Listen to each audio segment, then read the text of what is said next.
Olá, gente! Hoje a gente vai falar um pouquinho sobre a eletrosfera do átomo, tá? Então, em aulas passadas, a gente viu que o átomo ele apresenta uma região central chamada de núcleo e que existe uma região que fica arrodeando esse núcleo chamada de eletrosfera.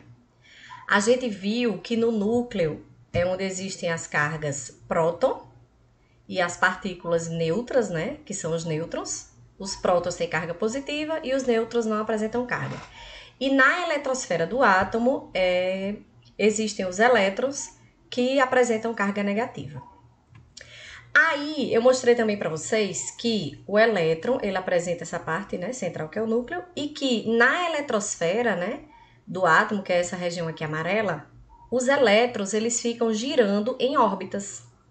Essas órbitas, elas também são chamadas de níveis de energia, tá? Então, hoje a gente vai estudar um pouquinho como é que esses átomos se comportam nesses níveis de energia, tá? Então, pela proposta do modelo atômico atual, o átomo, ele apresenta um núcleo e apresenta uma eletrosfera onde giram os elétrons em órbitas, tá? É como se fossem os planetas girando ao redor do Sol. O Sol seria o núcleo e os planetas girando em suas órbitas ao redor desse núcleo. Nesse caso, o átomo ele apresenta um núcleo e ele apresenta uma eletrosfera. A eletrosfera do átomo ela pode ter até 7 níveis de energia. Quando eu digo até, não significa dizer que todos os átomos vão ter esses 7 níveis de energia. Níveis de energia, como eu falei anteriormente, é cada órbita onde giram os elétrons. Então, imagina aqui o núcleo e imagina aqui que tudo isso aqui sejam as órbitas, né, que ficam girando ao redor do núcleo. E nessas órbitas giram os elétrons, tá? Então, cada átomo ele pode ter de 1 até 7 níveis de energia, ou seja, de 1 até 7 órbitas. E essas órbitas ou níveis de energia, eles são chamados por letras.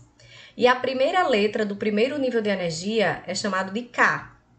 Em seguida, segue-se a ordem alfabética até que se contem 7 camadas. Então, as camadas de energia ou níveis de energia ou órbitas, né, da eletrosfera, elas são chamadas de K, L, M, N, O, P, Q, onde a primeira camada ou o primeiro nível de energia é chamado de K e o último é chamado de Q.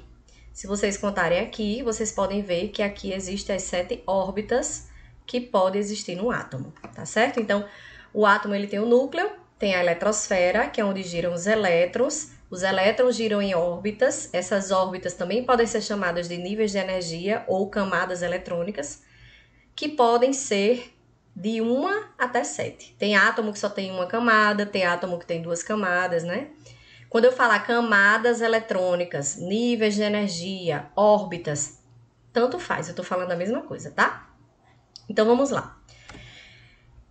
Cada órbita seria um nível de energia que apresenta uma quantidade máxima de elétrons. Quanto mais próximo do núcleo, mais baixa é essa energia. Então, vamos lá. Eu disse para vocês que o átomo ele pode ter até 7 níveis de energia, ou 7 camadas, ou 7 órbitas. E cada órbita, ela comporta uma quantidade máxima de elétrons. E eu vou mostrar para vocês qual é essa quantidade máxima de elétrons que existe em cada uma dessas camadas, tá? Então, vamos lá. Esses aqui são os níveis de energia ou camadas eletrônicas, né? K, L, M, N, O, P, Q, como eu falei anteriormente. E cada camada dessa, ela comporta uma quantidade máxima de elétrons. Por exemplo, na camada K ou na órbita K, né, o nível de energia K, só cabem 2 elétrons, no máximo. Na camada L, cabem 8 elétrons. Na camada M, ou nível de energia M, cabem 18 elétrons. Na camada N, 32 elétrons. Na camada O, 32 elétrons. Na camada P, 18 elétrons. E na camada Q, só cabem 8 elétrons. Professora, o que é que quer dizer isso? Que, por exemplo, um átomo que apresenta 10 elétrons, esses 10 elétrons não vão poder estar na camada K. Por quê? Porque a camada K só cabem 2 elétrons. Então, se a camada K cabem 2 elétrons, e eu digo que esse átomo tem 10 elétrons, esses 8 restantes estarão aonde? Nas camadas seguintes. Então, existem átomos que só têm 2 elétrons, existem átomos que têm 3, que têm 4, que têm 5, que têm 6, que têm 7, que têm 30, que têm 90. Então, dependendo da quantidade de elétrons que o átomo apresente, isso vai indicar quantas camadas de energia ou níveis de energia ele vai ter. Então, por exemplo, um átomo que só apresenta 2 elétrons, ele não vai ter a camada K, L, M, N, O, P, Q. Se ele só tem 2 elétrons, ele só teria a camada K, porque a camada K já comporta os 2 elétrons que ele tem. Não existe essa necessidade dele apresentar essas outras camadas. As camadas que um átomo apresenta depende da quantidade de elétrons que esse átomo vai ter. Se for um átomo que tenha poucos elétrons, ele vai ter uma quantidade menor de níveis de energia. Se for um átomo que tenha muitos elétrons, esses níveis de energia eles vão aumentando. Lembrando que cada nível de energia, ele comporta uma quantidade máxima de elétrons, né? Como eu estou mostrando aqui. Aí agora, eu vou mostrar aqui mais para frente alguns exemplos para vocês entenderem como é que seria a distribuição desses elétrons nesses níveis de energia, tá? Então aqui, ó, do núcleo para fora, essas camadas são representadas pelas letras K, L, M, N, O, P, Q, né? Do núcleo. Aqui a camada K, L, M, N, Q. Aqui está mostrando novamente a quantidade máxima de elétrons por camada, né? Por nível de energia. E agora eu vou mostrar para vocês como é que seria essa distribuição eletrônica. Por exemplo, aqui eu tenho um átomo de hidrogênio. O átomo de hidrogênio ele só tem um elétron. Se ele só tem um elétron, então o nível de energia que ele vai ter só vai ser 1. Por quê? Porque a camada K, o nível de energia K, como cabem 2 elétrons e o hidrogênio só tem 1, esse 1 elétron vai ficar aqui girando, girando, girando, girando, girando ao redor desse núcleo. Já o átomo de hélio, ele apresenta 2 elétrons. Com a camada K cabem 2 elétrons, esses 2 elétrons vão estar presentes na camada K e vão ficar aqui girando, girando, girando ao redor desse núcleo, tá?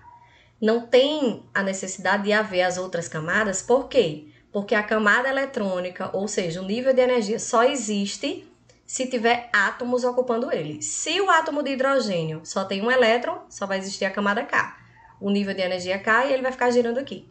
Se o átomo de hélio tem 2 elétrons, esses 2 elétrons vão ficar na camada K, girando aqui ao redor do núcleo, tá? Outro exemplo aqui. Deixa eu me botar aqui para o lado. O átomo de lítio, aqui embaixo, ele tem 3 elétrons. Se ele tem 3 elétrons e a camada K só cabe 1 elétron, então vão ter 2 elétrons na camada K. Aqui, ó, a camada K, 2 elétrons. Como a quantidade máxima de elétrons da camada K só é 2 e ele tem 3, esse terceiro estaria na seguinte camada, que seria a L.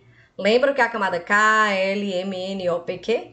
Então, se ele tem 3, na camada K vão ficar 2 e abre-se uma nova camada, que seria a camada L, com 1 elétron. Então, no caso do lítio, o lítio tem 3 elétrons, 2 vão ficar girando na órbita K, né, no nível de energia K, e 1 elétron vai ficar girando no L. E eles vão ficar girando, girando, girando aí ao redor desse núcleo, tá?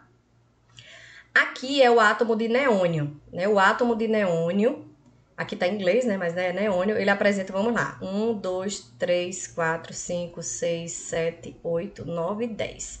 Ele apresenta 10 elétrons. Se o átomo de neônio, um átomo de neônio apresenta 10 elétrons, ele vai ter na camada K 2 elétrons, e na camada L, 8 elétrons, dando um total de 10. Já que a camada L cabem 8 elétrons, os 8 elétrons vai ficar aqui. Então, vai ficar a camada K com 2 elétrons e a camada L com 8 elétrons, totalizando os 10 elétrons que o neônio tem, tá? Após a distribuição dos elétrons, a última camada ela é chamada de camada de valência. O que é que eu quero dizer com isso? Como o hidrogênio só tem uma camada, essa vai ser a camada de valência dele. Como o átomo de hélio só tem uma camada também com 2 elétrons, essa vai ser a camada de valência do hélio. O lítio, ele tem 3 elétrons, então vão ter 2 na camada K e 1 na camada L. Qual seria a camada de valência do lítio? Sempre é a última. Como ele tem 2, no caso do lítio, a camada de valência vai ser a camada L, ou seja, o nível de energia L, ele é chamado de camada de valência. No caso do neônio, também a camada de valência é o L. Por quê? Porque ele tem os dois níveis de energia, né? As duas camadas eletrônicas. E a última sempre ela é chamada de camada de valência, tá? Vamos lá, outro exemplo aqui. O átomo de sódio. O sódio, ele apresenta 11 elétrons. Lembrando que na camada K cabem 2 elétrons. Na camada L cabem 8 elétrons. Aí dá um total de 10. Como ele apresenta 11, aí já vai ter uma nova camada eletrônica, que seria a M. Ou seja, a camada K cabem 2. 1, 2. Na camada L cabem 8. Os 8 vão ficar girando aqui. Como na L só cabem 8 e ele tem 11, né? Então, vai ter que ter uma nova camada eletrônica, no caso a M, né? KLM, com um elétron. E esse um elétron vai ficar girando aqui. Então, nesse caso, o átomo de sódio, ele tem 3 camadas eletrônicas. E se eu perguntasse para vocês qual é a camada de valência do átomo de sódio? Lembram que eu falei que é a última? Então, nesse caso aqui, a camada de valência do sódio seria a M, porque é a última camada. Nesse caso aqui, apresenta um elétron girando aqui na camada M. Se vocês contarem aqui, vão ter 11 elétrons. 2 na camada K, 8 na camada L e 1 na camada M, totalizando 11 elétrons, tá? Então, a aula de hoje era isso, falar um pouquinho como é que os elétrons se comportam na eletrosfera, porque até então eu tinha falado para vocês que os elétrons estão na eletrosfera, que ficam girando ao redor do núcleo, mas existe toda uma logística para isso. Os elétrons, eles não ficam girando aleatório, não. Eles giram em órbitas. Um átomo, ele pode ter até 7 órbitas, ou camadas eletrônicas, ou níveis de energia, tanto faz qualquer um desses 3 nomes. Esses níveis de energia são K, L, M, N, O, P, Q. E esses níveis de energia, eles comportam uma quantidade máxima de elétrons, como eu mostrei para vocês aqui. Na camada K só cabem 2 elétrons, na L 8, na M 18, 32, 32, 18 e 8, seguindo a ordem das camadas eletrônicas. E sempre a última camada eletrônica de um átomo ela é chamada de camada de valência, tá? Depois de assistirem a aula agora, fiquem, né, com uma atividade para vocês colocarem em prática o que foi dado aqui.